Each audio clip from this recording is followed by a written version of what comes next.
Hi friends, welcome to my channel. ఈరోజు చామదుంపల పులుసు ఎలా చేసుకోవాలో మీకు చూపిస్తాను. ముందుగా ఆనియన్స్ చిల్లీ కట్ చేసి అది బాగా వేపుకోండి. 2 టమాటాస్ కట్ చేసి పక్కన పెట్టుకోండి.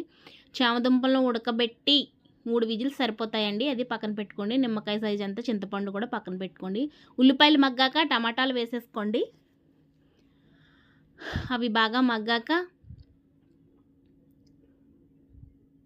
కారం వేసుకోండి. నేనైతే 2 స్పూన్స్ వేసుకున్నాను. దాని తర్వాత అది బాగా కొంచెం దగ్గరికి అయ్యాక